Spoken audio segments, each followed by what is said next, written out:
allumer le feu. Je l'ai pas mérité, je l'ai seulement hérité. Je suis la postérité du roi qui vit dans les cieux.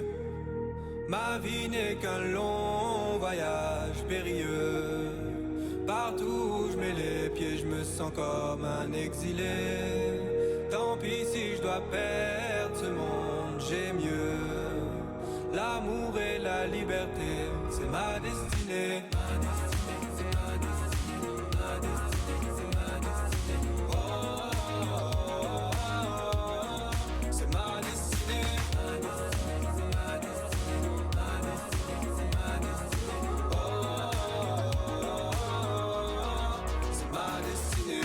Monte, je vais te parler en vérité. Dans la vie, y a pas que les vagues qui font dériver. Y a des monstres qui sont doués pour se déguiser. Y a des démons qui se marrent dans l'obscurité. Deux royaumes s'affrontent dans l'éternité. Invisibles à l'œil nu comme des aliens. Ceux qui sont en plus grand nombre sont mes alliés. Pose, réfléchis ou bien mérité. Je pensais que t'allais danser, bizarrement quand j'ai énoncé l'évidence d'un monde invisible et dense. Tu vas lancer un regard noir et glacé, plein de vices. Matthieu 7, verset 26, vous le lirez jusqu'à la fin. C'est un texte que vous connaissez et je voudrais revenir rapidement sur ce texte, juste pour expliquer un tout petit peu le thème de l'année. La Bible déclare, Jésus-Christ lui-même est en train de nous enseigner. Il enseignait à ses disciples et il leur présente deux maisons. Une maison qui est bâtie sur le sable et une maison qui est bâtie sur le roc. La Bible déclare, la pluie est tombée, les torrents sont venus, les vents ont soufflé. Trois choses sont arrivées à chacune de ces maisons. Trois choses identiques. La pluie est tombée. Les deux maisons sont dans le même environnement. Les deux maisons subissent les mêmes choses. La pluie est tombée. Les torrents sont venus. Les vents ont soufflé contre les deux maisons. Mais la Bible déclare, le résultat qui est obtenu à la fin est différent. Il y a une maison qui a subi une ruine totale et complète. Et il y a une autre maison qui a résisté et qui n'a eu aucun problème. La question qu'on se pose, c'est pourquoi deux maisons dans le même environnement? Pourquoi deux maisons qui subissent les mêmes choses? Et pourquoi deux résultats différents? Et la Bible nous enseigne ici de la part de notre Seigneur Jésus-Christ, l'enseignant des enseignants.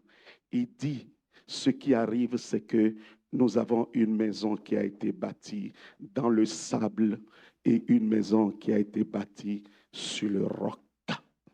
Une maison qui a été bâtie dans le sable et une maison qui a été bâtie sur le roc. Voilà pourquoi est-ce que, bien-aimé, Dieu déclare le mois de janvier le mois de la fondation. Il y a des fondations qui sont le sable. Il y en a qui sont le roc. Bien-aimé, et aussi longtemps que notre fondation est un sable, ce qui va se passer, c'est que nous allons tomber à la ruine. Et lorsque notre fondation, c'est le roc, peu importe ce qui arrivera, nous résisterons et nous réussirons au nom de Jésus. Je suis ici ce matin pour dire à quelqu'un, je vais donner une révélation sur ce texte, parce que nous le lisons tous, mais nous n'avons pas la profondeur de ce que Dieu est en train de dire. Première chose que nous devrions savoir, nous tous, nous sommes des maisons. Amen, quelqu'un? Les maisons représentent nos vies. Bien-aimés, voyez-vous, les maisons n'ont pas subi des choses différentes. Nous sommes dans un monde où Dieu nous a dit, cette année, ce monde va traverser des moments difficiles. Nous allons tous faire face aux mêmes problèmes. Nous allons tous faire face aux mêmes difficultés. La difficulté qu'il y aura dans ce monde, les chrétiens vont le vivre, les non-chrétiens vont le vivre. Ceux qui ont la fondation sur le roc vont le vivre. Ceux qui ont la fondation sur le sable vont le vivre.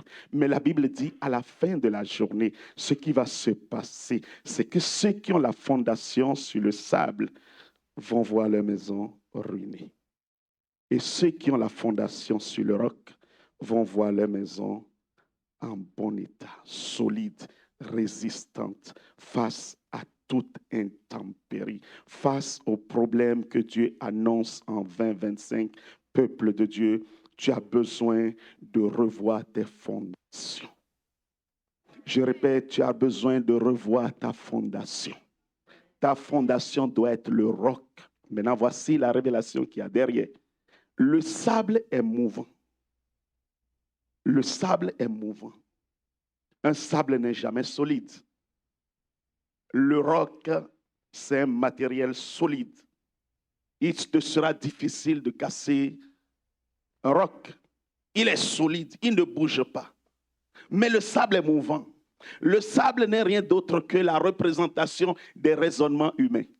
Le sable n'est rien d'autre que la représentation de la conscience humaine. Le sable n'est rien d'autre que la représentation de ce que chacun apporte comme argument. Lui, il apporte son argument aujourd'hui. L'autre apporte son argument aujourd'hui. L'autre apporte son argument. Il n'y a aucune stabilité. Il n'y a que des peut-être, des si, des ceci, des cela. Mais Christ n'a qu'une seule vérité. Oh, donne-moi un bon amen. La Bible est immuable. Peu importe qui tu es, peu importe ton âge, peu importe ton sexe, peu importe ta nationalité, peu importe le pays où tu es, le roc, c'est le roc. La parole, c'est la parole. Rien ne change dans la parole. Dieu dit ce matin, si mon peuple bâtit sa vie sur le roc et laisse les ondes dire, laisse ce que la science dit, laisse ce que les amis disent, laisse ce que les copains disent et bâtit sa maison sur le raisonnement biblique qui n'est pas deux raisonnements, qui est un seul raisonnement, qui est une seule leçon, qui est un seul roc immuable. Dieu dit, dans cette saison dans laquelle nous sommes, tu t'en sortiras. Mais dans cette saison dans laquelle nous sommes, si tu ne t'accroches pas et tu ne bâtis pas ta fondation sur la parole de Dieu, tu risques dans quelques mois de te retrouver dans des difficultés énormes. Et Dieu n'a pas juste parlé de difficultés, il parle de ruine. Tu dois bâtir ta maison sur le roc pour que ta famille ne soit pas en ruine. Tu dois bâtir ta maison sur le roc pour que tes affaires ne tombent pas en ruine. Tu dois bâtir ta maison sur le roc pour que tes projets ne tombent pas en ruine. Tu dois bâtir ta maison sur le roc pour que tout ce que tu as prévu cette année ne tombe pas en ruine. Amen, quelqu'un? Voilà pourquoi ce mois de janvier est très important pour toi et pour moi. Et ce matin, nous voulons aborder un premier aspect de ce que Dieu veut que nous puissions faire en ce mois de janvier. J'aimerais dire à quelqu'un ce matin, s'il te plaît, suis le message. Ne dis pas je connais. Tu ne connais pas. Amen. Je répète, ne dis pas que je connais. Tu ne connais pas. Moi non plus, je ne connais pas. Mais avec le Saint-Esprit, je commence pas à comprendre. Alors si tu es là ce matin, laisse-moi te dire, Dieu veut que tu révises ta fondation. Le thème de ce mois, de cette séance d'aujourd'hui est intitulé, est-ce qu'on peut mettre l'affiche? La déception. Un moyen de contrôle de l'ennemi. Amen, quelqu'un? Dieu veut que je parle au peuple de Dieu sur la déception. Qui a été déçu déjà dans sa vie une fois? Lève la main, je vais voir. La déception. Aïe, tout le monde. Acclame le Seigneur. Acclame le Seigneur. Bien-aimés dans le Seigneur, est-ce que vous savez que l'état de plusieurs parmi nous aujourd'hui vient de la déception? Est-ce que vous savez que le contrôle que l'ennemi a de ta vie aujourd'hui vient de la déception?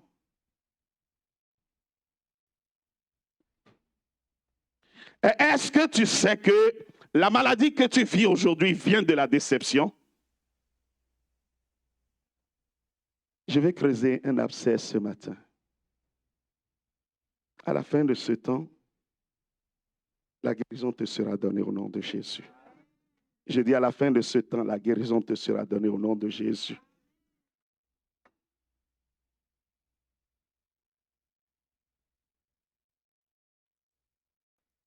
La déception,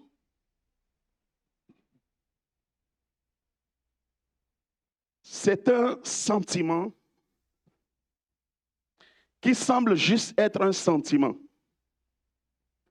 Mais la déception va au-delà du sentiment.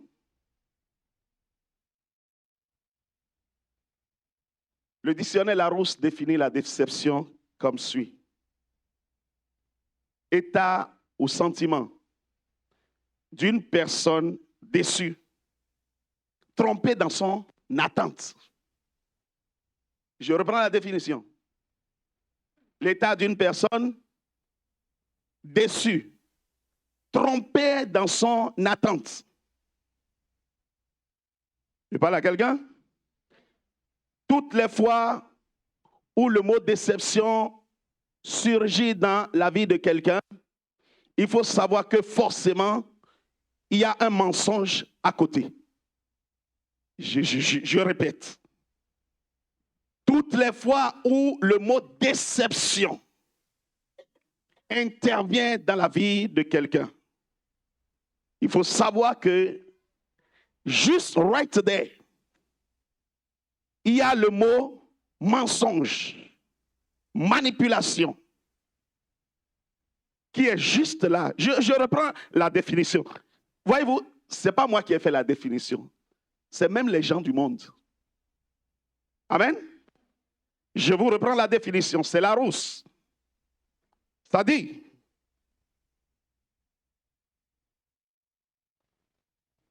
la déception, c'est l'état ou le sentiment d'une personne déçue, trompée dans son attente.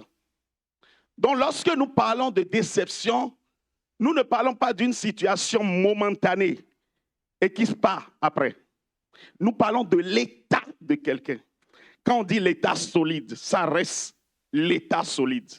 Quand on dit l'état liquide, ça reste l'état liquide. Nous sommes en train de parler d'un sentiment qui reste, qui perdure dans la vie de quelqu'un.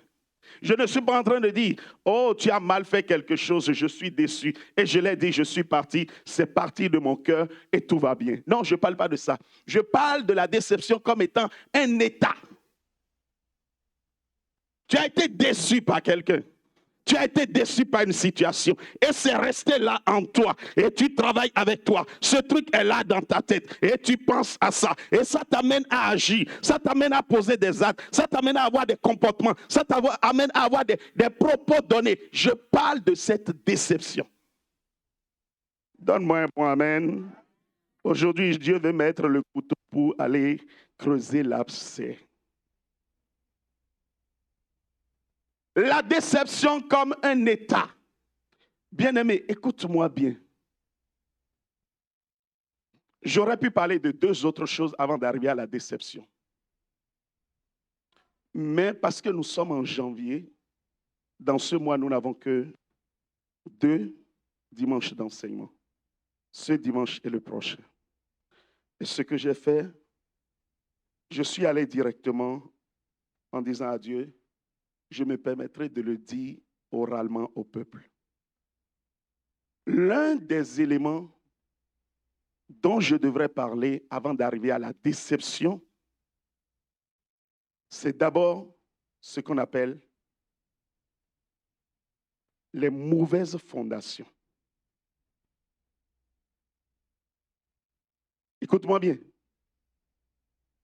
Tu as fait des églises. Tu as entendu des enseignements. On t'a appris une certaine façon de faire. Et tu as quitté ton pays. Et tu es venu au Canada. Et tu rencontres une autre façon de faire. Et il semble que tes fondements sont en train d'être ébranlés.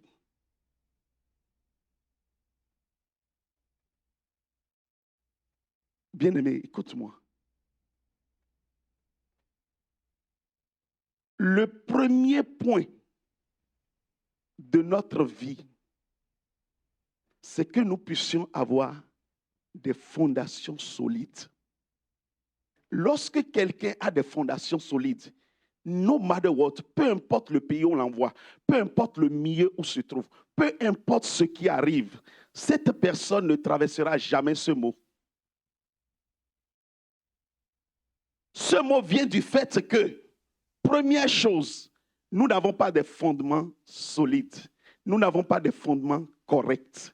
Et lorsque nous rencontrons les premières difficultés dans la vie, tout d'un coup, nous commençons par vivre la déception parce que, moi, on ne m'avait pas appris ça, moi, ceci, moi, cela. C'est ça qui fait que plusieurs chrétiens commencent dans un ministère et ils se rendent compte que, ici, là, on leur enseigne autre chose qu'on ne leur avait jamais enseigné avant. Là où ils étaient avant, ils pouvaient vivre dans le péché comme ils veulent. Là où ils étaient avant, ils pouvaient vivre leur vie chrétienne comme ils veulent. Et tout d'un coup, ils arrivent à Swan et se rendent compte que l'homme de Dieu, là, il ne rigole pas. Ils révèlent juste les choses. Et qu'est-ce qu'ils font? Ils se sentent bouleversés dans leur fondation et ils fuient de ce lieu. Je parle à quelqu'un? Premier élément qui amène la déception, les mauvaises fondations. Voilà la raison pour laquelle toutes les personnes que je rencontre et qui viennent à Swan, la première chose que je leur dis, ce que tu as appris ailleurs, laisse ça là-bas et viens ici avec une nouvelle tête. Pourquoi? Parce qu'il y a église et église. Il y a parole et parole. Je pourrais remettre ce micro à n'importe qui ici et la personne va prêcher. Peut-être mieux prêcher que moi. J'en suis convaincu. Mais voyez-vous, il ne s'agit pas juste de prêcher. Il s'agit d'avoir ce qu'on appelle la révélation de la parole. C'est la révélation qui transforme les hommes. C'est la révélation de la parole qui transforme les vies. Lorsque ta fondation, elle est solide, tu es ouvert à la révélation. La plupart des hommes et des femmes qui quittent les églises, ils ont fait cette église aujourd'hui. Demain, ils vont dans l'autre église. Ils ont fait 2 mois. Après, ils vont dans... Ils ne sont jamais satisfaits. Ils vont d'une église à une autre. Regardez, il fait 6 mois ici. Après, 9 mois, il va faire là-bas. Après, il fait 3 mois ici.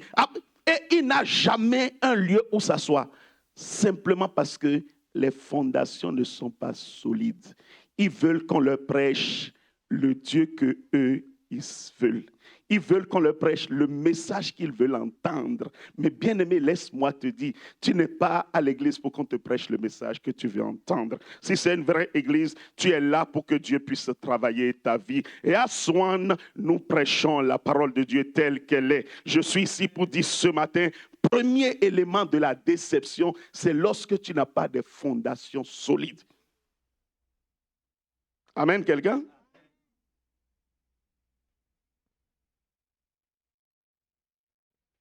Ceci dit, je vais avancer sur la déception.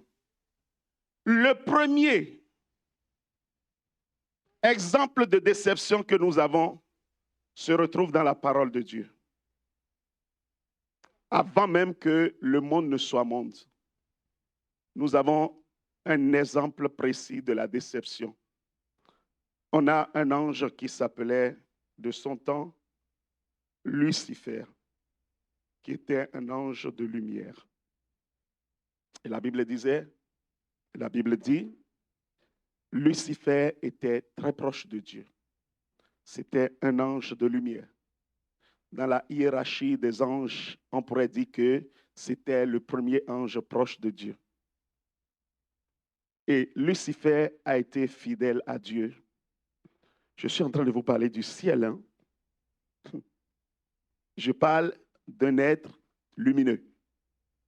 Je parle d'un ange qui était au service de Dieu pendant des années et des années et des années.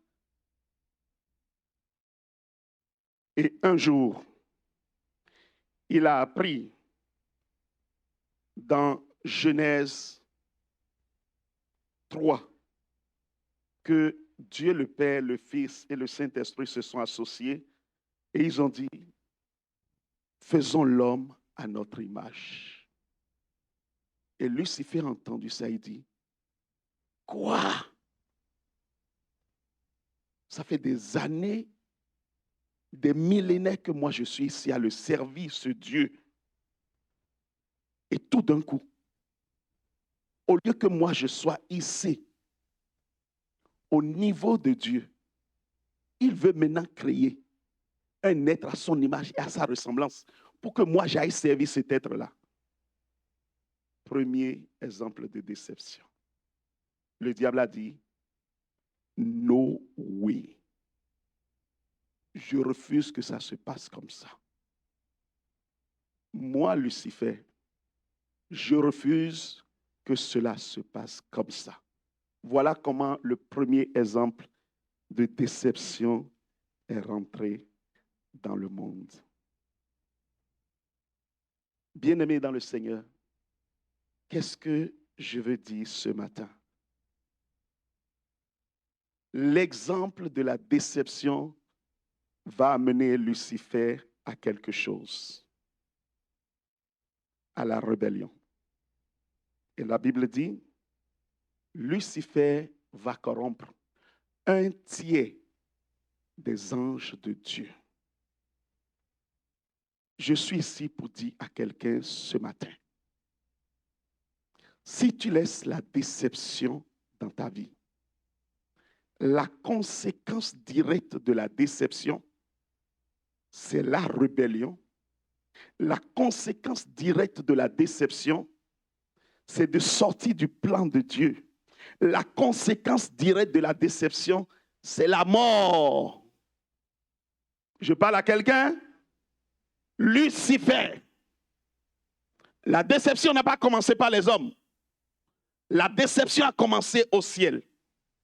Le premier être humain qui a été déçu, le premier être créé par Dieu qui a été déçu, ça s'appelle Lucifer. Et la déception, voyez-vous, l'exemple dit, l'état de quelqu'un qui a été déçu. C'est quoi la suite?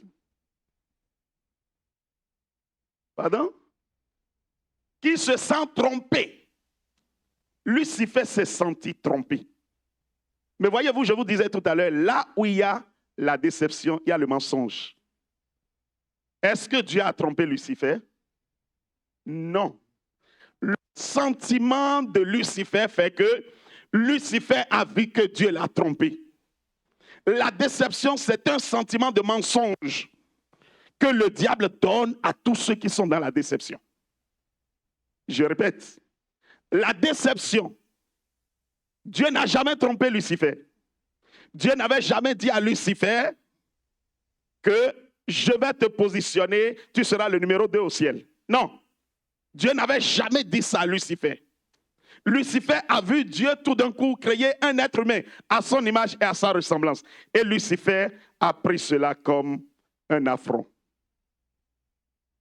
Autrement dit, Lucifer va s'opposer à la vérité de Dieu. La déception n'a qu'un seul but, t'amener à t'opposer à la volonté de Dieu.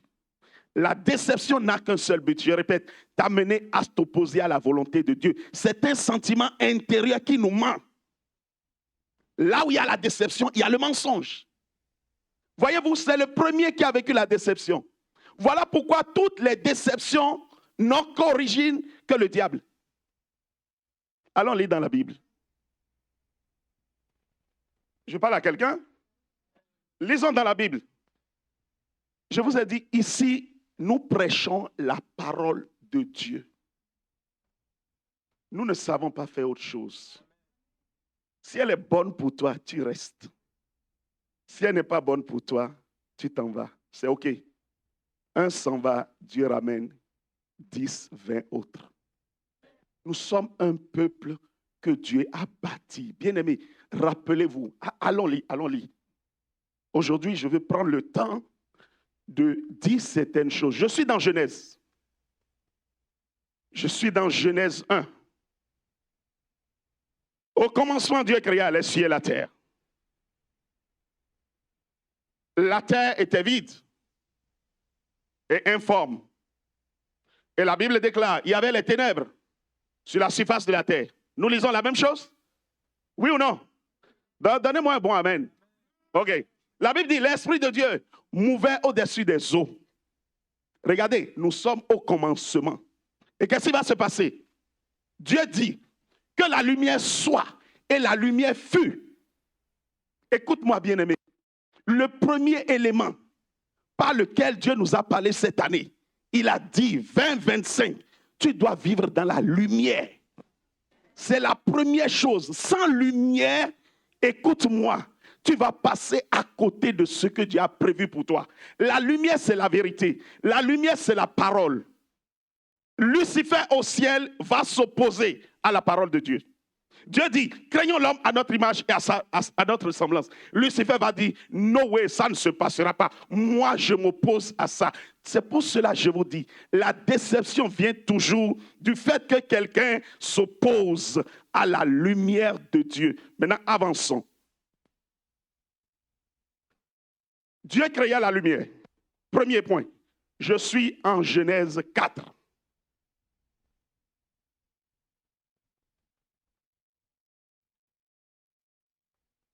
Lisons le premier verset. Révélation.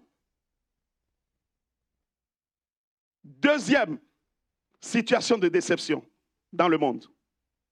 Adam connut Ève, sa femme. Rappelez-vous, la première situation de déception a eu lieu au ciel. Amen. Nous sommes sur la terre. Adam connut Ève, sa femme. Elle conçut et enfanta Caïn. Et elle dit, j'ai formé un homme avec l'aide de l'Éternel. Continue. Elle enfanta encore son frère Abel. Abel fut berger et Caïn fut laboureur. Bien-aimé, Abel fut berger. Caïn fut laboureur. Nous sommes d'accord? On avance. Au bout de quelque temps, Caïn fit à l'Éternel une offrande des fruits de la terre. Caïn, volontairement, Dieu ne lui a rien demandé, mais volontairement, il va offrir des fruits de la terre à l'Éternel sous forme d'offrande. Et regardez ce que la Bible dit d'Abel.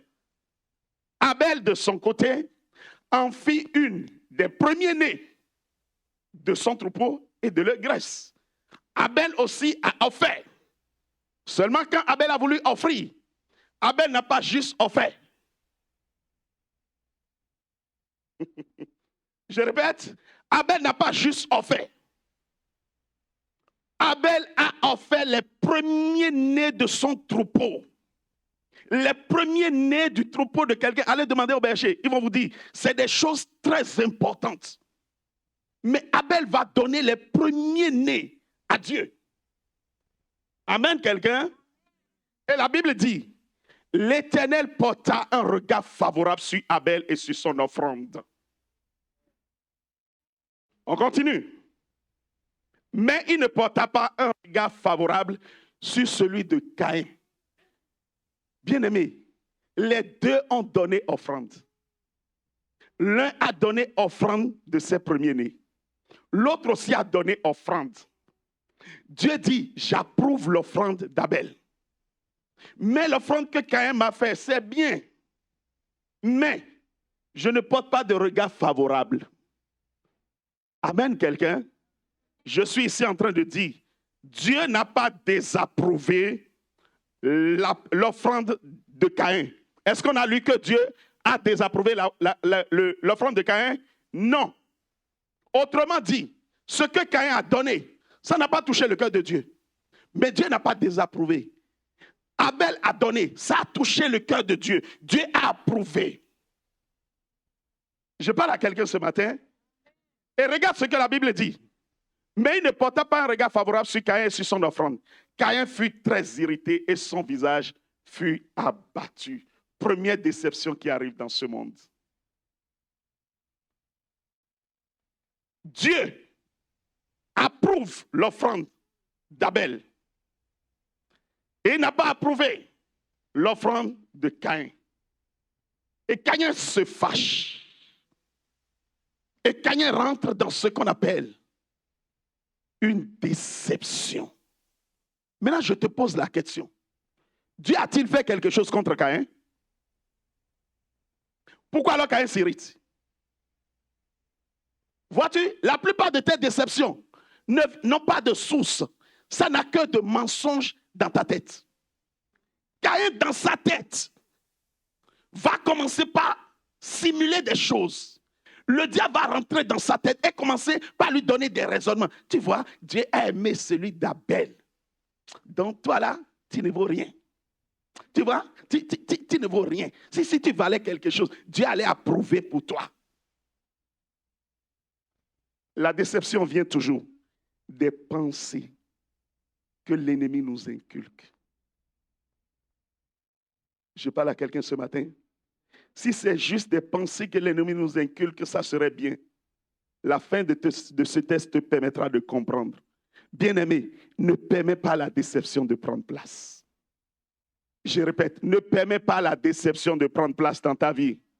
Toi qui dis tout le temps, oh je suis déçu, je suis déçu. Regarde-moi, regarde bien tes déceptions. Ça ne vient que d'une seule source. Tu t'es opposé à la parole de Dieu. Pour toi, tu as ta logique, qui n'est pas la logique de Dieu. Et du coup, ta logique vient s'opposer à la logique de Dieu. Et tu dis, je suis déçu. Parce que tu espérais quelque chose de Dieu. Tu espérais quelque chose de quelqu'un. Tu n'as pas eu la chose. Et tout d'un coup, boum, déception vient. Je parle à quelqu'un. Là où tu es ce matin, tu dois commencer par revoir ton cœur. Parce que lorsque la déception rentre, vous allez voir ce qui s'est passé. La Bible dit, Caïn fut très irrité et son visage fut abattu. C'est comme ça, quand tu rentres dans la déception, tu commences à être irrité. Tu commences à être irrité. Tu sais, quand on commence à être irrité, ce qui n'était pas un problème commence à devenir un problème. La parole qui n'était pas un problème commence à devenir un problème. C'est comme ça que dans l'église, on commence à chercher. C'est quoi les enseignements de l'homme de Dieu? Tu as vu? Il a dit ceci. Ça là, c'est vraiment, il y a un problème ici. La déception. On va sortir le truc de son contexte. On va commencer par parler de l'homme de Dieu. Bla, bla, bla, bla. Pourquoi? Parce qu'il y a une déception. Tu vas commencer par parler d'un frère, d'une soeur. Regarde comment il m'a parlé tout à l'heure. Parce qu'il y a juste déception. Tout se passe dans ta tête. Je répète, tout se passe dans ta... Le frère qui n'en est pour rien, il vient juste de parler à quelqu'un et tu dis, tu vois ce qu'il a dit là, j'étais à côté, c'est ce qu'il est en train de parler de moi. Ah oh. Déception. Tu vois, il parlait tout à l'heure et il a fait comme ça. Il était en train de me faire un doigt d'honneur parce que j'étais à côté. Bien-aimé, déception. Tu transformes tout dans ta tête. Pourquoi? Parce que le premier qui a vécu la déception s'appelle le diable. Tu viens juste de lui donner l'accès à ta vie. Regarde ce que Dieu a dit. Verset 6. L'Éternel dit à Caïn, pourquoi es-tu irrité? Et pourquoi ton visage est abattu? Ce matin, je m'arrête et je suis en train de poser la question à plusieurs parmi nous. Pourquoi tu es irrité? Qu'est-ce qu'on t'a fait? Pourquoi tu es découragé? Pourquoi tu es abattu? Pourquoi tu es déçu? Pourquoi la déception est dans ton cœur? Dieu te pose la même question comme il a posé à Caïn. Il dit, écoute-moi, il y a une fondation qui ne va pas dans ta vie. Tu ne peux pas continuer comme ça. Parce que là où tu t'en vas, je suis en train de dire au peuple de Dieu, si tu gardes la déception, après ce message, la mort t'attend devant. Je suis un prophète. Ce que j'ai dit, je suis un homme haï. Je suis une bouche autorisée. Je sais ce que Dieu m'a dit dans sa présence. Je suis ici ce matin et je suis en train de dire à quelqu'un, si tu veux vivre l'année de l'intervention divine et de la prospérité, tu dois déposer la déception ce matin. Dieu lui-même s'arrête. Il dit, Caïn, c'est quoi ton problème? Pourquoi tu es abattu? Pourquoi tu es irrité? Qu'est-ce qu'on t'a fait? Qu'est-ce que moi je t'ai fait? Je t'ai rien fait. Abel ne t'a rien fait. Why are you like that? Why are you deceived like that? Et tu commences par chercher des points. C'est comme ça, entre mari et femme, la même chose arrive. Ce qui n'était pas un problème, la parole qui n'était plus un problème, commence à devenir un problème. Et on garde ça dans le cœur. Surtout les femmes. Laissez-moi dire surtout les femmes. Parce que c'est elles qui sont toujours dans les émotions. On garde un jour, une semaine, un mois, 2 mois, 3 mois, et on commence par agir bizarrement. Le mari dit, mais je ne comprends pas ma femme. Je ne lui ai rien fait. Hey! Déception. Le diable commence par lui mettre des choses dans la tête. Ce qui n'était plus problème devient problème. Elle s'est fait le raccordement de toutes les situations. Tu as vu, hier, il a agi comme ça. Avant-hier, il avait agi comme ça. Après, il m'a dit ceci. Tu vois, c'est parce qu'il ne m'aime pas. Le gars n'a même pas pensé à ça. Donne-moi un applaudissement. Le gars n'a même pas pensé à ça.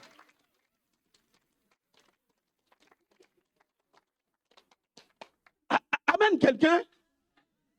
Dieu parle ce matin. Il dit, Caïn, pourquoi tu t'irrites? Why?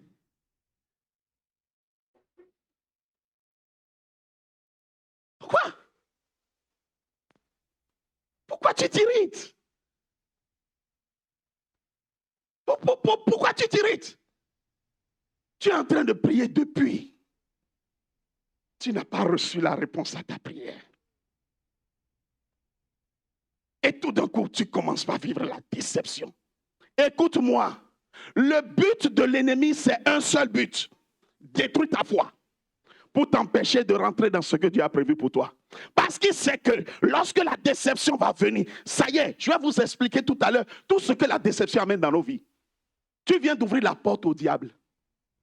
Regarde, ce n'est pas moi qui dis. La suite. Mais la suite. C'est Dieu qui parle. Il dit certainement, si tu agis bien, ça dit que tu agis mal. Tu es dans le mensonge. Tu n'es pas dans la vérité. Mais tu trouves que tu as raison. Tu es dans le mensonge. Tu es dans le mensonge. Mais tu vas trouver tous les arguments pour montrer que ce que tu es en train de faire est juste. Mais Dieu dit, Caïn, certainement si tu agis bien, Caïn va dire, mais est-ce que j'agissais mal? C'est sûr, c'est ce que Caïn a dit. Dieu dit, oui, tu agis mal. Je n'ai pas rejeté ton offrande. L'offrande de ton frère a été une offrande que j'ai agréée. Je n'ai juste pas agréé ton offrande, mais je ne t'ai pas rejeté. Tu es toujours mon fils. Il suffit juste que tu changes, que tu aies donné l'offrande qui te touche et qui touche mon cœur. Et le problème est réglé.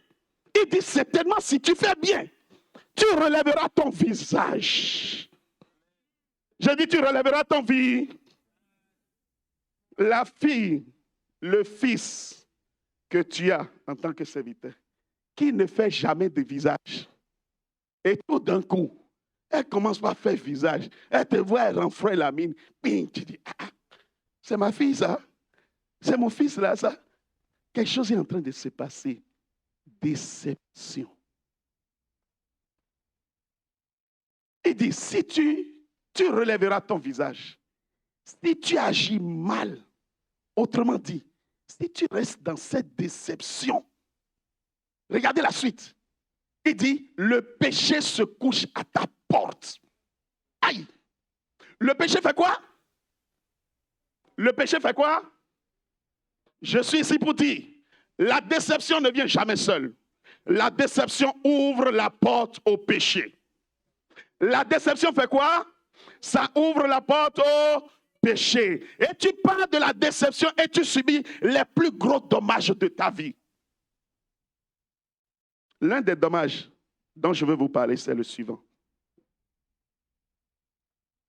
Je l'enseigne tout le temps. C'est le même Père que tu as devant toi. C'est le même Père que tu connais. C'est le Père qui a été là pour toi tout le temps. Tu as connu ce Père. Il a été là dans ta vie. Et à cause de la déception, tu laisses quelqu'un d'autre venir mal te parler de ton Père. Et tu parles mal de ton Père avec cette personne. Bien-aimé, s'il y a une erreur à ne jamais commettre dans la vie, c'est celle-ci. Écoutez-moi, ce que je suis en train de vous dire, vous n'allez pas attendre février avant de voir la main de Dieu frapper. Aaron et Myriam, en l'absence de Moïse, se sont retrouvés derrière la chambre d'assignation. Et ils ont commencé par parler mal de Moïse. Je suis ici pour rappeler ceci. Aaron, c'est un sacrificateur. Myriam, c'est une prophétesse. Et les deux se sont associés à cause de la déception. Ils ont commencé par parler mal de Moïse. Pourquoi? Parce que Moïse a pris une femme égyptienne. Voyez-vous, c'est ce que je dis. La déception ne commence pas à fouiller dans la vie de l'homme de Dieu. Moïse n'était pas là. Ils ont commencé par parler. Et Dieu a dit, hey, vous l'aidez là, venez ici. Venez. Dieu appelle Moïse. Moïse, viens là. Il place les trois devant. Il dit, tu vois ces deux-là, ils sont en train de mal parler de toi. Dieu va sortir les deux qui parlaient mal de Moïse dans le secret. Un sacrificateur, une prophétesse. Il les amène. Il dit, regarde-moi ces deux-là. Ils sont en train de mal parler de toi. Maintenant, j'ai deux questions à vous poser. Il dit, Myriam, Aaron, vous parlez mal de mon serviteur. C'est vous qui l'avez établi pour mal parler de lui. Vous là, je vous parle comme ça. Mais lui là, quand je veux lui parler, je le rencontre, on parle en tête à tête. Dieu est en train de dire, il y a un niveau et un niveau. Ah, donne-moi un bon amen. Dieu dit, il y a un niveau et un niveau. Lui là, quand je veux lui parler, c'est en tête à tête. Aaron et Myriam ont cru que parce qu'ils sont sacrificateurs et ils sont prophétesses, eux-mêmes, ils peuvent parler de la part du Seigneur face à Moïse.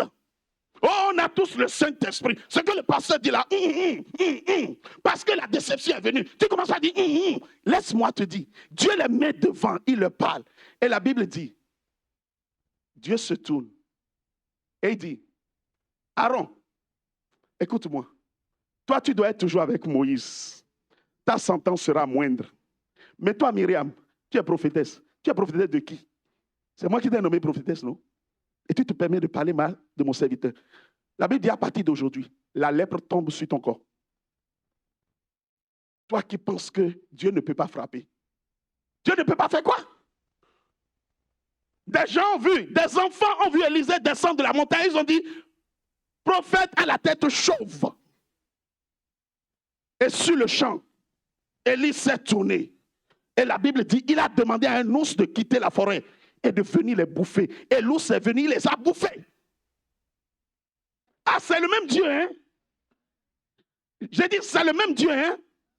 Que la déception ne t'amène jamais. Écoute-moi, jamais à parler mal de quelqu'un qui t'a fait du bien. Je ne parle pas seulement d'un serviteur de Dieu. Je dis que la déception ne t'amène jamais à parler mal de quelqu'un qui t'a fait du bien. La déception t'amène à mal parler de ton père biologique, de ta mère biologique qui t'ont fait du bien. Laisse-moi te dire, tu prends la malédiction de Dieu. Oh, Dieu nous aime, Dieu nous aime. Tu lis la Bible? Est-ce que tu lis la Bible? L'homme de Dieu qui a été là pour toi, matin, midi, soir, il est là pour toi. Il a béni ta vie. Il t'a aidé à ceci. Tu te tournes à cause de la déception. Tu commences pas à mal parler de lui. Laisse-moi te dire, mon Dieu ne rigole pas avec ça. J'ai dit, mon Dieu ne rigole pas avec ça. Tu vas ramasser, tu vas venir me voir. Je lui ai dit, je ne prie pas pour toi. Je répète, tu vas ramasser et tu vas venir me voir. Je lui ai dit, je ne prie pas pour toi. Vous vous amusez avec Dieu. Lisez la Bible, bien-aimé. Ne permets pas la déception de t'amener à ça. Tu es un enfant, tu es à la maison, tes parents te font du bien. Et parce que tu as laissé la déception rentrer dans ton cœur, tu commences à mal parler de ton père, de ta mère, aux amis. Écoute-moi, la malédiction s'en vient dans pas longtemps. Oh, je dis, donne-moi un bon amen. La malédiction s'en vient dans pas longtemps. Tes amis avec qui tu parles de ton père là, ils ont vu tes souffrances. Ils étaient où quand tu souffrais? Ils étaient où? Amen quelqu'un. Il dit le péché se couche à ta porte. Il y a plusieurs parmi nous qui sont malades aujourd'hui à cause de la déception. Ils ont laissé la porte ouverte. Et la maladie est venue. Je répète, la maladie est venue. Je parle à quelqu'un. La maladie a touché leur vie.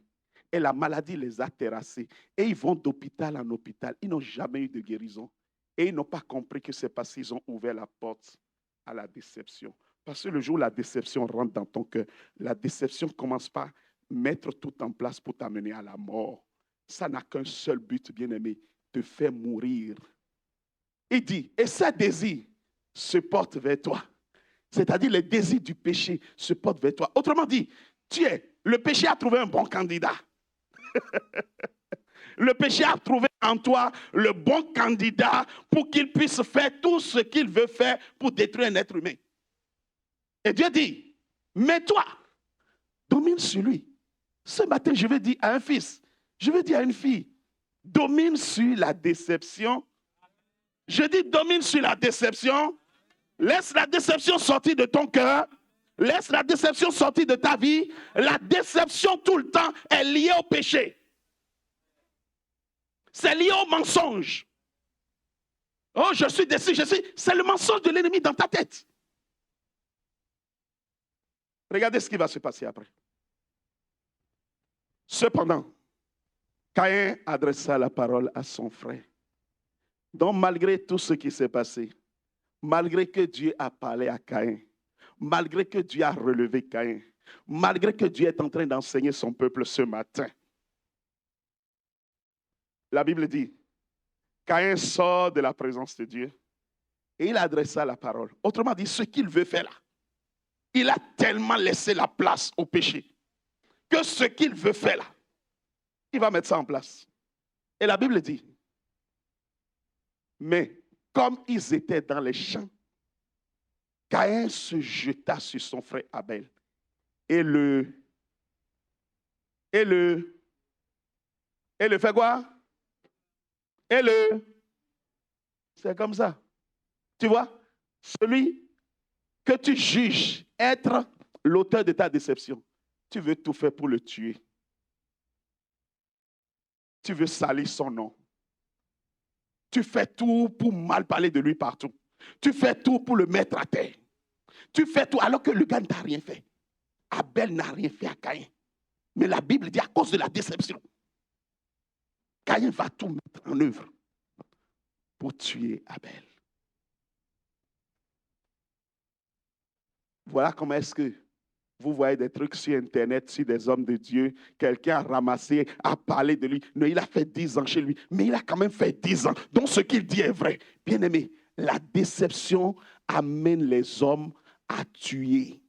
Le but de la déception, c'est une seule chose, c'est tuer. Vous voyez des gens qui se sont aimés pendant 20 ans, 25 ans. Et à cause de la déception, tout d'un coup, séparation. Séparation, au lieu qu'on se sépare dans la paix. On s'est séparés. Et la femme a dit, je vais lui marquer le coup. La déception est en train de faire son œuvre. Elle va tout faire pour tuer cet homme. Surtout que dans ce pays, on a donné tous les droits aux femmes. C'est facile, non? Répondez-moi, c'est facile, non? C'est facile, non? Ce matin, Dieu est en train de vous parler. Tu tournes, tu dis, aïe, 25 ans, regarde, il m'a fait ceci, il m'a fait cela, il m'a fait ceci. C'est pour ça que quand j'écoute les femmes, bien aimées, si son récit c'est 90%, il faut savoir que le vrai récit c'est 40%. Oh, donne-moi un bon amen. Je ne règle pas des problèmes de couple séparés. Je règle des problèmes de couple les deux assis. Généralement, quand tu regardes, tu vois toujours que, oui, il y a un problème, mais elle ne fait qu'exagérer. Parce que nous sommes dans un pays où on a donné tous les droits à la femme. Donc elle dit, je vais le tuer. Et je regarde, je dis, c'est quand même 25 ans d'amour, quoi. Tout d'un coup, tout est parti. Maintenant, tu veux le tuer. Même quand on se sépare, il y a de la dignité. Respecte la dignité de l'autre. Mais voyez-vous, quand la déception vient, on ne connaît plus rien. On veut juste. Je n'ai pas dit qu'il n'y a pas des hommes qui font ça. Mais je dis, le pays là, avec ses lois, donne aux femmes le droit de dépasser des limites. Mais bien aimé, écoutez-moi. Il y a un Dieu qui est au ciel. Je parle à quelqu'un ce matin. Je dis, il y a un Dieu qui est au ciel. Ne laisse pas la déception, alors qu'il y a un problème. Ne laisse pas la déception t'amener à détruire celui que tu as aimé. Celle que tu as aimée. À cause de déception, tu dis, non, je vais le tuer. Tu vas dire des salades sur lui dans toute la famille. Dans la belle famille, dans les amis. Le gars ne peut plus sortir. Quand il sort, tout le monde s'acharne sur lui. Tu viens de le tuer? Tu viens de le tuer? Dans ce mois de la fondation, bien-aimé, s'il y a un premier problème que tu dois régler dans ta vie, cela s'appelle la déception. La déception n'a rien de bon. La déception n'a qu'un seul but, amener quelqu'un à mourir. Maintenant, regarde la suite. Regardez la suite. L'Éternel dit à Caïn, ce n'est pas un homme qui dit à Caïn, l'Éternel, l'être suprême, l'être respectable, quand on entend la voix de Dieu, en principe, on tremble. Amen, quelqu'un? Quand on entend la voix de Dieu, en principe, c'est avec respect. Mais regardez, je vais vous montrer quelque chose. Quand la déception vient, bien aimé, quand tu vois la déception dans la vie de quelqu'un, fuis la personne. Je répète, tu vois la déception dans la vie de quelqu'un. No matter what, ça peut être ta maman, ton papa, fuis la personne. Parce qu'elle va t'injecter le mauvais venin. Regardez, l'Éternel dit à Caïn, où est ton frère Abel? Caïn est culotté, hein? Caïn répond à Dieu. Je ne sais pas, suis-je le gardien de mon frère? Tu vois comment Caïn parle à Dieu? Moi, suis-je le gardien de mon frère? Il dit ça à Dieu. Donc imagine-toi homme. Tu comprends pourquoi est-ce que celui qui te respectait, à cause de la déception, il va commencer par mal te parler tout de suite. Si tu ne veux pas qu'on déchire ton acte de naissance, pardon, laisse celui qui est dans sa déception, fuis-le. Parce que bientôt là, il va avoir des attitudes d'impolitesse face à toi. La fille qui te respectait, le garçon qui te respectait, qui ne pouvait même pas te regarder dans le visage. Le jour où il y a déception, il te regarde dans le visage, la met dans la poche. Oui. L'enfant qui ne peut pas te parler, mal te parler à la maison, à cause de la déception, il va commencer par mal te parler tout de suite. Je parle à quelqu'un. La déception, c'est la mère de tous les péchés dans la vie. Il se présente devant Dieu. Il dit, suis-je le gardien? J'imagine le temps avec lequel il parle à Dieu. Suis-je le gardien de mon frère? Si Caïn a pu dire ça à Dieu, Dieu qu'il sait qu'en une fraction de seconde, il peut enlever sa vie. Il se tient devant Dieu. Voyez-vous, la déception, ça nous amène à nous croire supérieurs. Voilà pourquoi est-ce que là où il y a la déception, il y a toujours l'orgueil. Dimanche passé, j'ai répondu à cette question. Là où il y a la déception, il y a toujours l'orgueil. La fille là qui n'était pas orgueilleuse, le garçon là qui n'était pas orgueilleux, tu vas voir tout de suite, il va commencer par te parler d'une certaine façon. Quand tu vois ça, fais marche arrière. Laisse-la dans sa déception. Quand elle va sortir de sa déception, elle va revenir. Et vous allez pouvoir parler. Bien-aimé, la déception, c'est un mal dangereux pour la vie d'un enfant de Dieu. Là où il y a la déception, tu ne produiras aucun fruit. Tu ouvres la porte à tous les péchés. La déception amène les gens à retourner à la drogue. La déception amène les gens à retourner à la cigarette, à l'alcool. Non, c'est que j'étais dans la dépression et donc pour gérer ça, je suis retourné boire. La déception ouvre la porte à tous les péchés. Donne-moi un bon amen. J'aimerais donner l'exemple d'une fille ici. Cette semaine, j'ai été merveilleusement béni. Vous savez, à Swan, on a une jeunesse extraordinaire. J'ai dit, on a une jeunesse extraordinaire. J'ai dit, on a une jeunesse extraordinaire. Acclame le Seigneur. Laisse-moi te raconter cette histoire. Cette fille, elle entretenait une relation avec un garçon dans l'église. Et ils sont venus me voir. J'ai parlé aux deux parce que je ne voyais pas où est-ce que cette relation venait de Dieu. En tout cas, dans ce que j'avais, la voix de Dieu était très claire. J'ai donné des instructions aux deux. Les deux sont partis, ils m'ont dit, OK, papa. Au bout d'un certain temps, j'ai commencé par voir. Dieu commence par me reparler.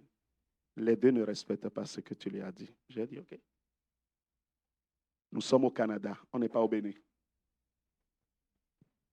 J'ai dit, Seigneur, je te les laisse jusqu'à ce qu'eux-mêmes, ils viennent me parler. Un jour, le garçon m'a appelé, il m'a dit, papa, vraiment, moi là, on n'a pas respecté ce que tu as dit. Et là, je suis fatigué. Je veux être droit avec Dieu. Je suis fatigué de ça. J'ai dit, OK, tu veux être droit avec Dieu? Écoute-moi. À partir de maintenant, comme tu as compris que tu veux être droit avec Dieu, il n'y a plus de messages après 19 heures. Des messages qu'on se donne, on est dans le lit, on s'écrit des messages. Bien-aimé, tu es dans le lit, tu écris des messages à un garçon. Qu'est-ce que tu veux? Non, toi-même, qu'est-ce que tu veux? Disons-nous la vérité. J'ai dit, arrête-moi ça. J'ai dit, tu ne la vois plus en tête à tête. Tu ne la prends plus dans ta voiture. Parce que le contact crée l'amour. J'ai dit, stop. Il m'a dit, OK, papa. La fille lui a écrit, certainement après cette heure-là, et il a coupé la fille. Il ne répond pas. La fille s'est fâchée. Elle a dit, ceci. Parce qu'ils avaient leur relation dans le monde avant de venir. Quelqu'un me suit? Suis-moi bien, jeunesse de Swan. Voyez-vous, moi là, je suis comme ça. Si tu viens chez moi, tu me verras comme tu me vois ici. Je ne suis pas pasteur caméléon. Je change de forme en fonction de la couleur de la fleur. Non. Je suis droit comme un i. La façon dont je parle ici, c'est la même façon que je parle à mes enfants.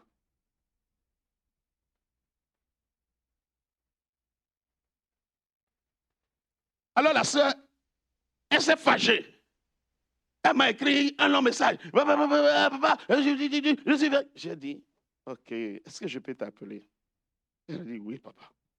Donc je l'ai appelée. J'ai dit, ma fille, écoute-moi. Toi aussi, réponds-moi. Est-ce que dans cette situation-là, tu arrives à te concentrer pour le travail à l'école? Elle me dit, non, papa. J'ai dit, OK. C'est quelle relation qui vient de Dieu et qui ne te permet pas de te concentrer à l'école quand Dieu veut que tu travailles?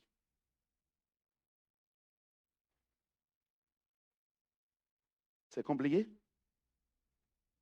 J'ai dit, c'est quelle relation qui vient de Dieu et qui t'empêche de te concentrer? J'ai dit, le garçon a raison. Il veut rester droit avec Dieu. Et il sait que cette façon de faire-là ne lui permettra pas de rester droit avec Dieu.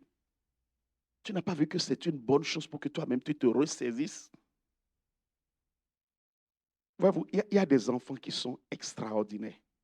L'erreur, nous la faisons tous. Mais quand tu as quelqu'un qui peut te relever et que tu ouvres les yeux pour dire, oui, papa, tu as raison. Elle m'a dit, Daddy, you're right. Je vais faire ce que je dois faire. J'ai dit, c'est bien, ma fille. J'ai prié avec elle. Cette nuit-là, elle a pleuré. Elle a pleuré comme pas possible. Elle a pleuré, prié. Parce qu'elle savait que maintenant, il faut arrêter ça. Elle n'a pas vécu la déception. Disait, je suis déçu. Il a brisé mon cœur. Ah, il laisse ton histoire de briser le cœur. Tu veux juste la voyoucrasie, c'est tout. La fille, elle s'est ressaisie. Bon, le lendemain, elle m'a écrit. Elle m'a dit, papa, je vais mieux. J'ai pleuré la nuit, j'ai prié et j'ai pris la décision. C'est fini.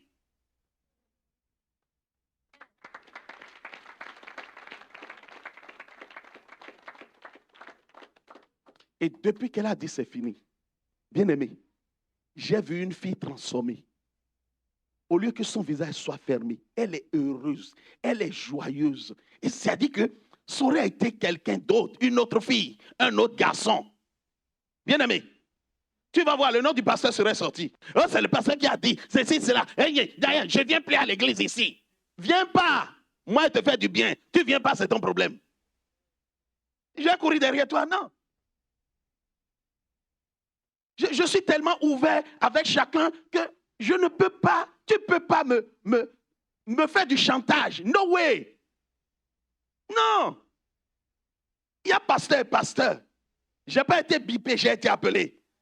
Et je suis une bouche autorisée. Si je dis, ça va arriver. J'ai parlé avec cette fille, j'ai dit, tu as pris la bonne décision. Regarde ce que Dieu va faire dans ta vie. Et on est parti. Cette fille est devenue très heureuse. Mieux. Il n'y a pas eu d'animosité entre elle et le garçon. Les deux se parlent correctement, mais ils ont arrêté cette relation définitivement.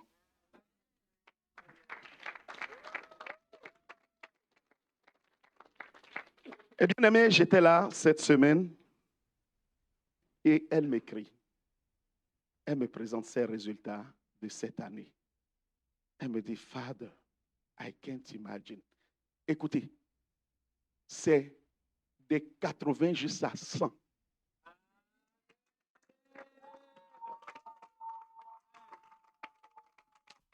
Acclame ma vie, acclame ma vie. Acclame ma vie. Assieds-toi. Et elle me dit, je ne peux jamais imaginer ça. Elle dit, papa, je suis retourné voir mes résultats du CEGEPS. Et je me suis dit, qu'est-ce qui m'est arrivé? J'ai dit, est-ce que c'est moi qui ai eu ces résultats? Oh, je suis tellement content. Merci pour ce que tu as fait dans ma vie. Si tu n'avais pas arrêté cette relation en début d'année, j'étais foutu. Son nom, c'est Eva. Viens, ma fille. Viens. Viens me voir. Viens me voir. Come.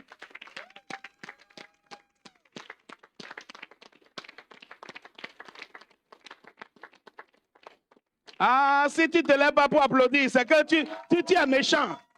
Tu es méchant. Don't be jealous. Amen. Assieds-toi.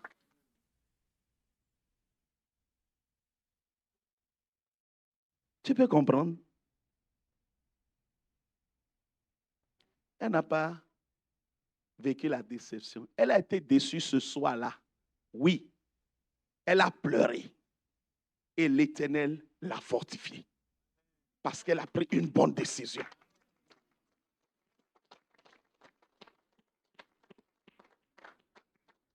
Et vois-tu, ce n'est pas une fille qui est à Ottawa. Elle va à l'école à Montréal. Elle pouvait faire tout ce qu'elle voulait. Pour la première fois, elle s'est éloignée de ses parents pour aller à l'école loin, dans un contexte où on lui a dit stop avec ce garçon. Et elle a dit OK. Et aujourd'hui, regardez ce que Dieu est en train de faire dans sa vie.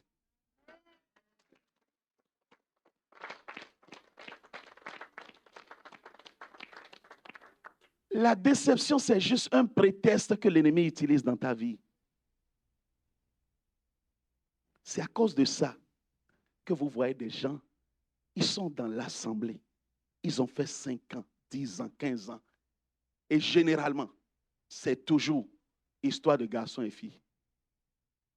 La plupart du temps où la déception vient dans l'église, c'est souvent problème garçon-fille. Ma première fille spirituelle,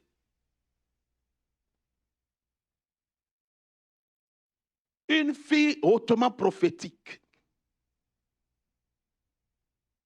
J'ai jamais eu de problème avec elle. Papa, on fait comme ça. Oui, vas-y. Non, ne fais pas comme ça. Jusqu'au moment où elle m'amène un problème de garçon. Et je dis, OK, tu as l'âge de te marier, c'est correct, mais nous allons prier. Parce qu'on ne sait pas ce que ça nous réserve. Le garçon est dans la ville d'à côté. Et à un moment donné, j'ai constaté qu'elle trouvait tous les alibis pour se rendre dans cette ville. Tous les mercredis, les samedis, elle trouvait toujours un alibi pour se rendre là-bas. Et un jour, je l'ai appelée. J'ai dit, écoute, j'étais déjà arrivé au Canada. C'était les premiers mois, les 2 premiers mois. Je l'ai appelé un jour, j'ai dit, écoute, une fille ne va pas draguer un garçon comme ça. On t'a dit, on prie. Qu'est-ce que tu as à rester, à vouloir coûte que coûte, rentrer dans les mêmes activités que ce garçon? S'il te plaît, à partir d'aujourd'hui, en tant que père, je t'interdis d'aller à Grenoble. Quand j'ai dit ça, elle s'est détournée. Déception. Maintenant, elle va voir le pasteur. Et elle commence par raconter des salades sur moi au pasteur. Des mensonges pas possibles. Bien-aimé dans le Seigneur, ça m'a amené d'énormes problèmes. Et dans mes pleurs un jour, j'ai dit, Seigneur, sois juge entre eux et moi. Cette parole a suffi pour créer le cataclysme. Il ne faut pas chercher un vrai serviteur de Dieu. À l'heure où nous sommes, elle a plus de la quarantaine. Le garçon derrière qui elle a couru tout le temps. Le garçon s'est marié à son 2e enfant. Elle est encore avec sa maman à plus de 40 ans. Je leur ai dit, allez lire la Bible.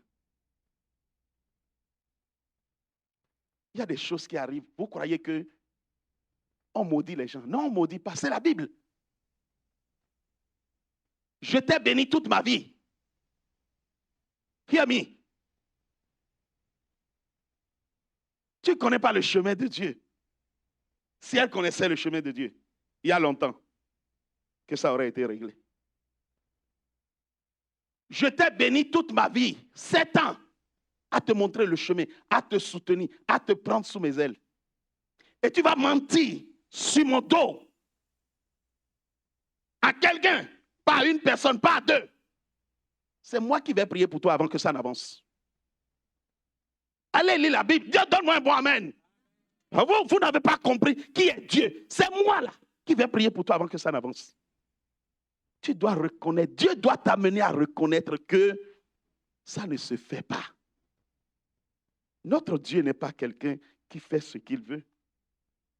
Il y a une ligne que Dieu nous a tracée.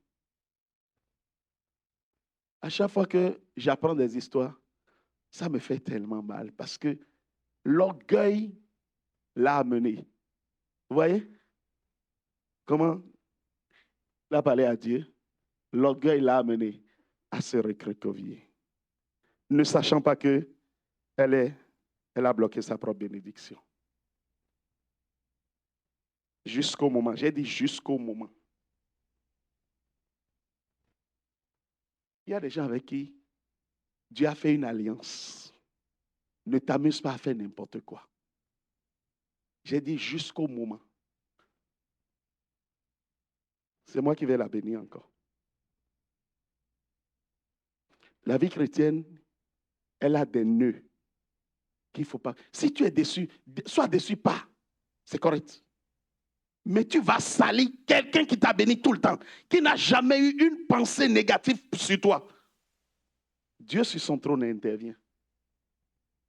Parce qu'il faut qu'on respecte les hommes de Dieu. Tu ne peux pas m'utiliser comme une serpillère et me jeter après. Ah, tu fais ça avec les gens du monde, mais pas avec moi. Amen, quelqu'un? S'il y a un problème, tu viens. On parle de ça. Ça se règle. Mais tu, à cause de la déception, sur quelque chose que tu es en train de faire qui n'est pas bon pour toi, et tu vas mal parler de l'autre, tu vilipendes l'autre, tu dis des choses qui ne sont pas vraies sur son compte, et tu parles de lui avec des gens, et tu soulèves des gens contre lui. Bien-aimé, laisse-moi te dire, Dieu est sur son trône, et il a les yeux, et il défend toujours ses serviteurs. Cette fille, elle est le fruit de ce qu'on appelle application de non-déception dans sa vie. Donnez-moi l'huile. Agenouille-toi, je vais prier pour toi.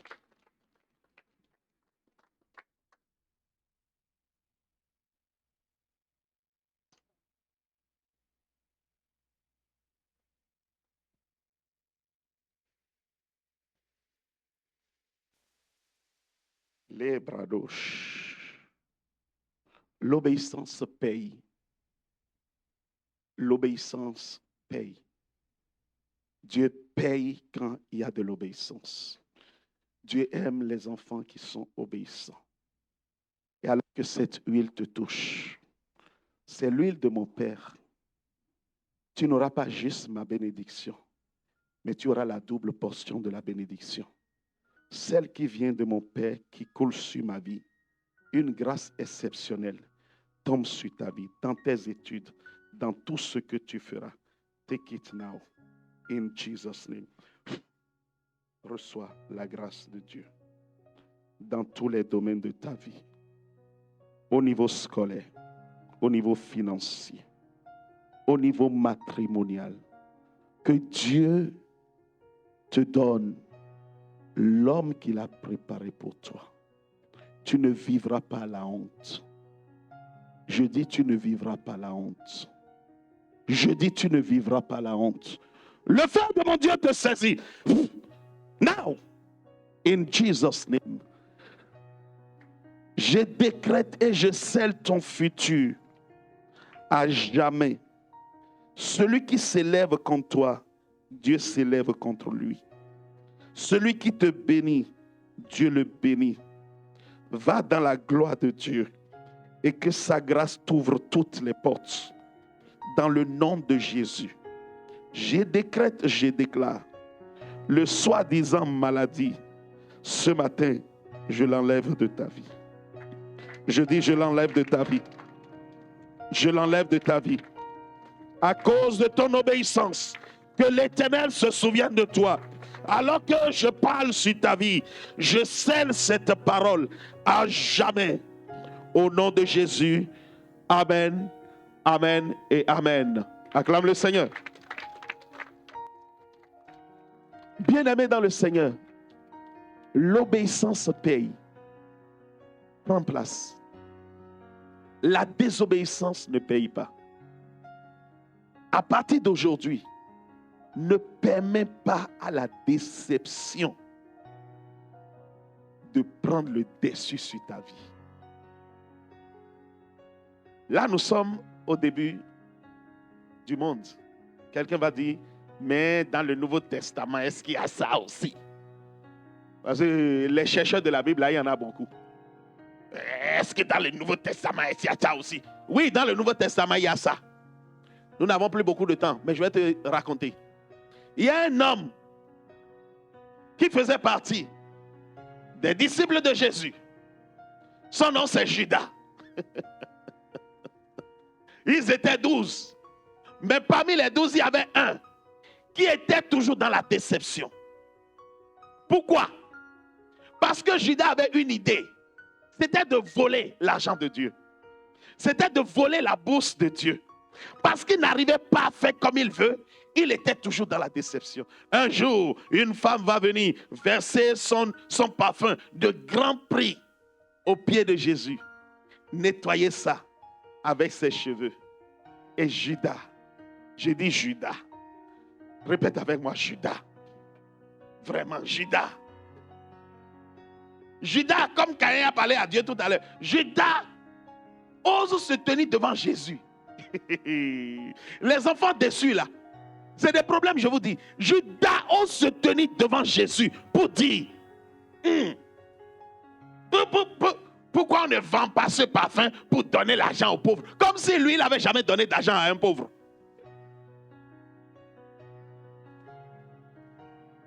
Lui, là, il n'a jamais donné d'argent à un pauvre. Jésus a toujours donné à manger aux gens. Toujours, toujours.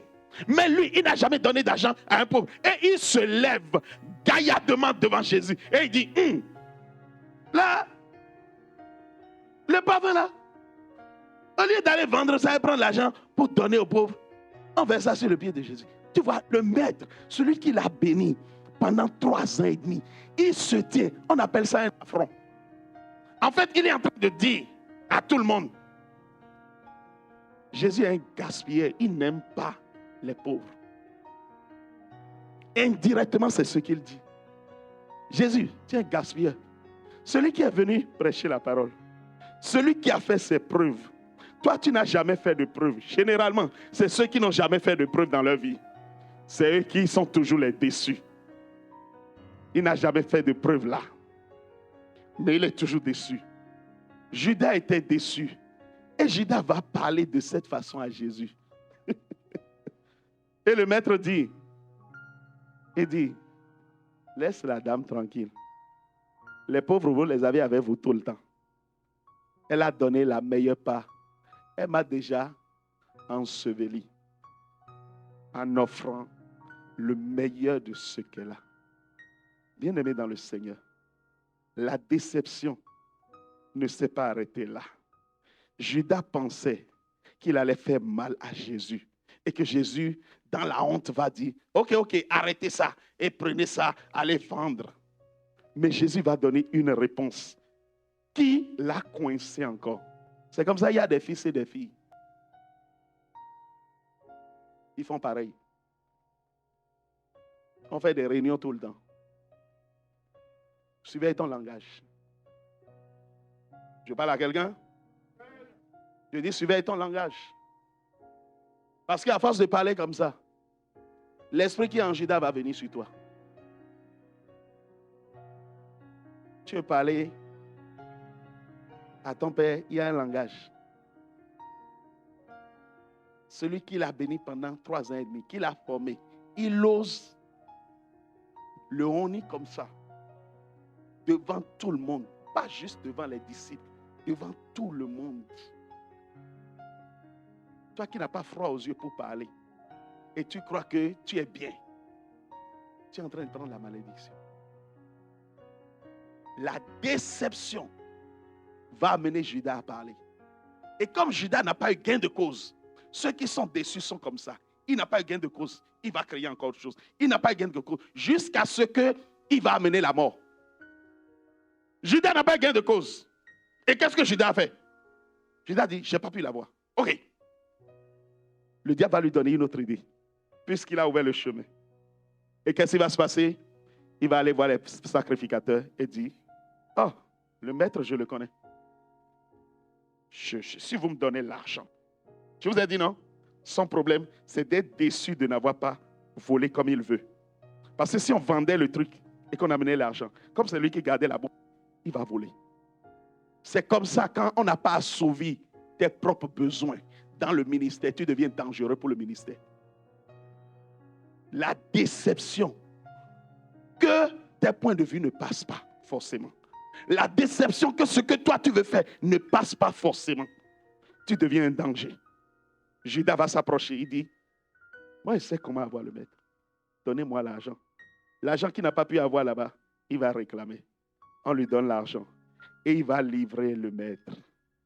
Qu'est-ce qu'il a fait? Il a tué le maître.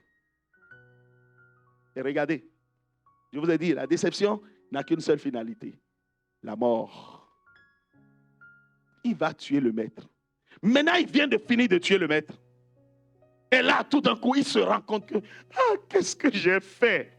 Quand la déception est là, ça t'aveugle les yeux. Jusqu'à ce que tu fasses l'irréparable. C'est quand il a fini de livrer Jésus que la Bible dit, il a eu le remords. C'est-à-dire, un voile s'est enlevé de son esprit. Il a dit, mais qu'est-ce que j'ai fait? Et il n'a pas pu supporter. Et de mort, il va se tuer lui-même. Bien-aimé, tu sais ce qui s'est passé? Je ne te souhaite pas d'être Judas. Judas ne va pas au ciel. Il y a au moins une personne, on sait où il est en ce moment. On n'a pas besoin de son jugement. Le jugement est fait. Judas est en enfer. Judas ne va pas au ciel. Judas va en enfer. Il a tué le maître, il s'est tué lui-même. Ne permets pas que ta déception t'amène à tuer ta famille et te tuer toi-même. Ne permets pas que ta déception t'amène à tuer ton environnement et te tuer toi-même. Ne permets pas que ta déception arrive à tuer une organisation dans laquelle tu es et te tuer toi-même. Je parle à quelqu'un ce matin. Revois ta fondation. Revois ta fondation. Voilà pourquoi est-ce que lorsque tu ouvres le chemin à la déception, tu ouvres la porte à la déception, tout d'un coup, la maladie vient s'installer. Tu te lèves tous les matins, tu as les maux de tête, tu ne comprends pas, tu as mal dans tout le corps. Bien-aimé, regarde, déception est dans ta vie. Tu vas à l'hôpital, tu prends des comprimés, tu fais tout, on ne voit rien. Il y a un problème de déception dans ta vie. La déception ouvre la porte à des esprits. La déception ouvre la porte à des démons dans ton âme. Et ils prennent le contrôle. Et il suffit juste que tu t'arrêtes, que tu demandes pardon, que tu fasses la paix, que tu sortes ça de ta vie. Et tu vas croire que c'est ça qui a amené la maladie. Tout s'envole. Je parle à quelqu'un ce matin. Oh, je suis lourd, j'arrive à rien faire. Bien-aimé, regarde, est-ce qu'il n'y a pas la déception dans ta vie?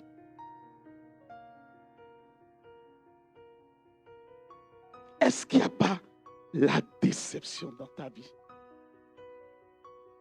C'est toujours toi qui es malade. C'est toujours toi qui es lourd. C'est toujours toi qui as les maux de tête. Mais tu vas à l'hôpital, tu prends les comprimés, il n'y a rien. Bien-aimé, la porte a été ouverte. La déception est bien là dans ta vie. Moi, quand je me lève le matin, je flâne. Donne-moi un bon amen. Tu te lèves le matin, tu as la tête lourde, tout est lourd, tout est ceci.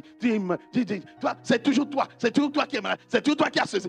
Bien-aimé, je te prophétise ce matin, la déception est là dans ta vie. Tu dois régler un problème.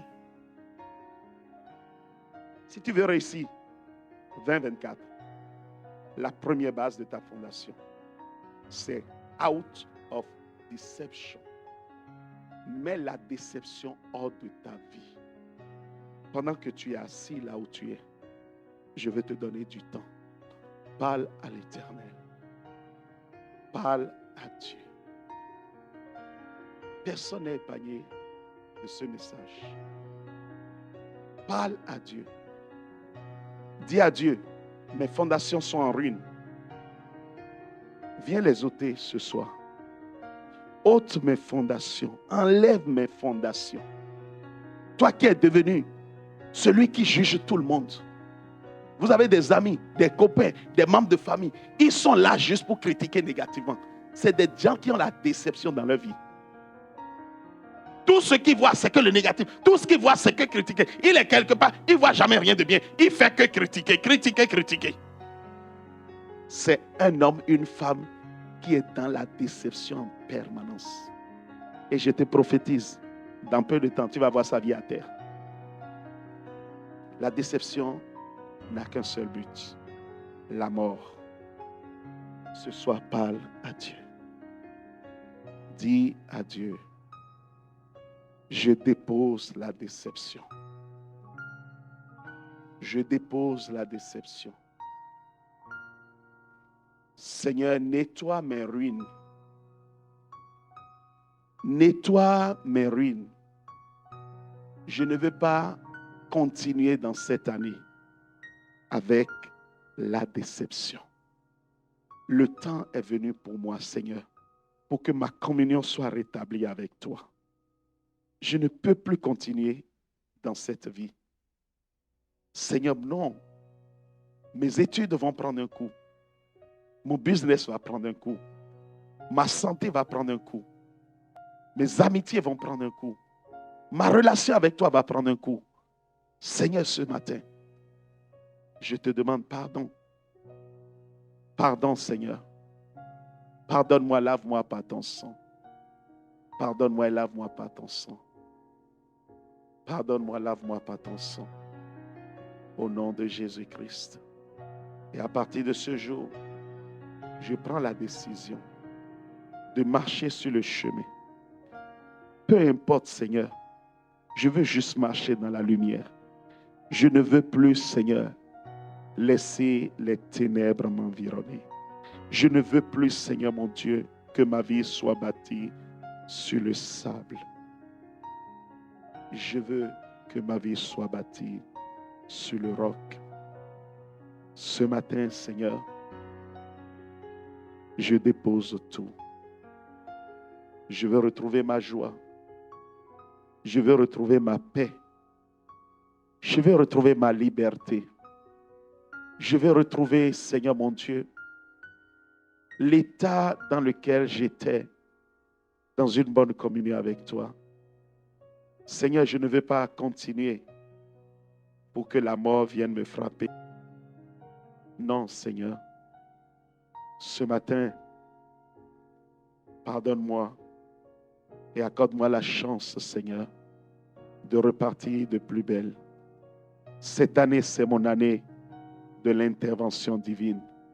Je ne veux pas moi-même bloquer, Seigneur, la main de ton intervention dans ma vie.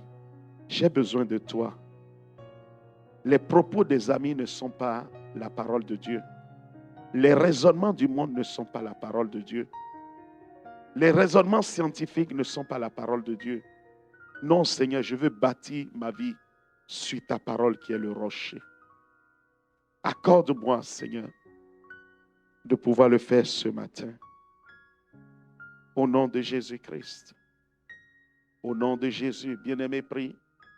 Bien-aimé, prie. Bien-aimé, prie. Dis à Dieu, par ton sang, lave mon âme.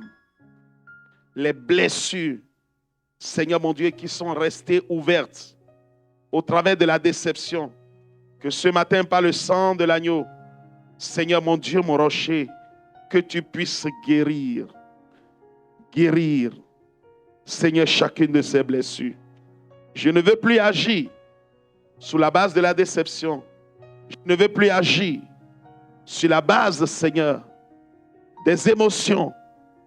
Mais ce matin, Père, je dépose tout au pied de la croix et je choisis la lumière de Dieu. Parce que cette année, c'est mon année. C'est mon année de prospérité. Au nom de Jésus. Au nom de Jésus. Au nom de Jésus. Au nom de Jésus. Au nom de Jésus. Au nom de Jésus. Amen. Amen. Et Amen.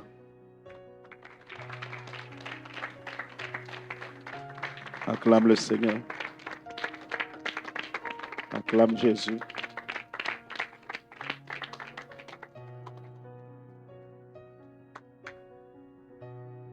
Assieds-toi.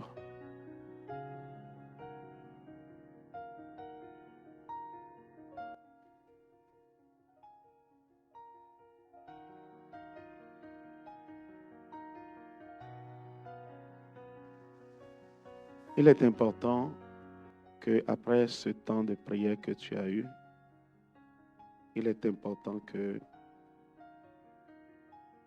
tu prennes des décisions radicales. Tu ne peux pas faire la même chose pour attendre de voir des résultats différents. Si tu fais les mêmes choses, tu auras les mêmes résultats. Amen, quelqu'un. Je répète, si tu fais les mêmes choses, tu auras les mêmes résultats. Il est important que, sur la base de ce que nous venons de dire ce matin, il est important que tu prennes une décision radicale. Tu es ici en ce lieu.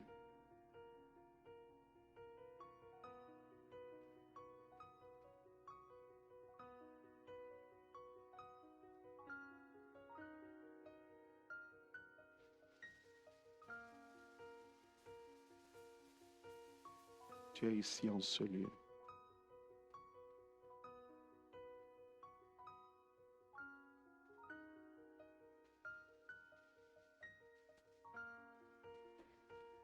Il y a un problème de relation que tu dois régler.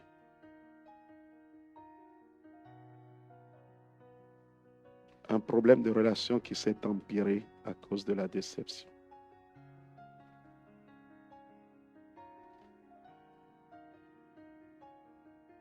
Tu es en ce lieu pour noyer tes soucis. Tu as toujours besoin de l'alcool. Le temps est venu pour que tu prennes une décision radicale.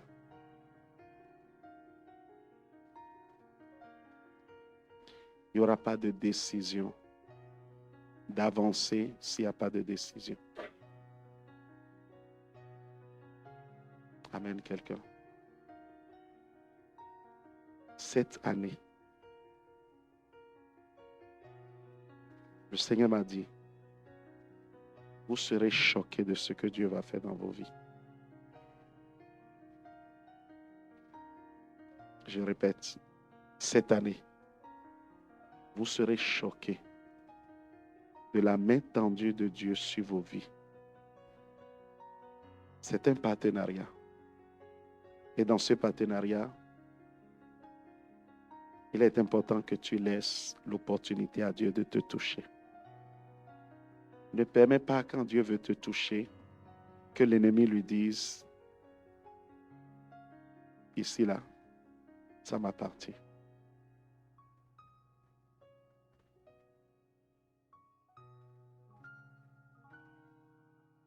Nous avons vu des choses incroyables avec la déception.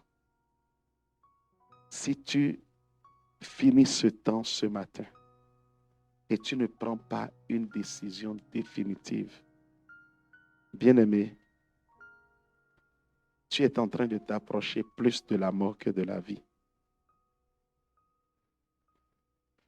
Lorsque Dieu nous parle, il a dit à Josué, il dit, prends courage, prends courage et ne t'éloigne pas de ce livre de la vie. Ce matin, je veux dire à quelqu'un, prends courage. C'est peut-être gros pour toi. Tu es dedans depuis des mois, des années. Et tu te demandes comment tu vas sortir de ça. C'est simple, c'est une décision. On est courageux dans la décision. Et on s'en tient dans la décision. Et l'Éternel Dieu te donnera la force de t'en sortir. C'est le point névralgique qui bloquera plusieurs personnes au milieu de nous. Et voyez-vous, le 31 décembre 2025, j'aimerais que toi et moi nous puissions dire Alléluia.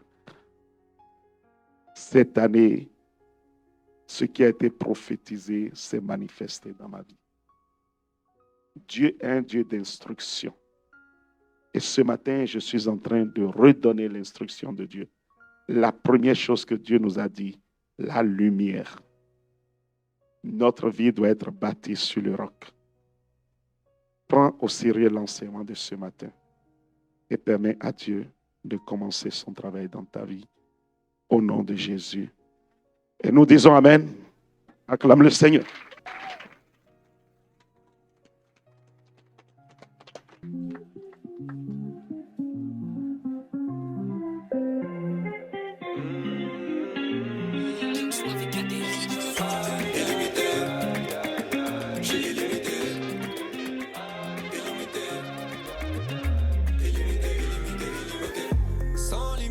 Je suis sans limite, laisse-moi rêver pour que les petits d'en bas m'imitent, qui voient la lumière comme un soleil au zénith. Sans limite, je suis sans limite, je veux plus entendre.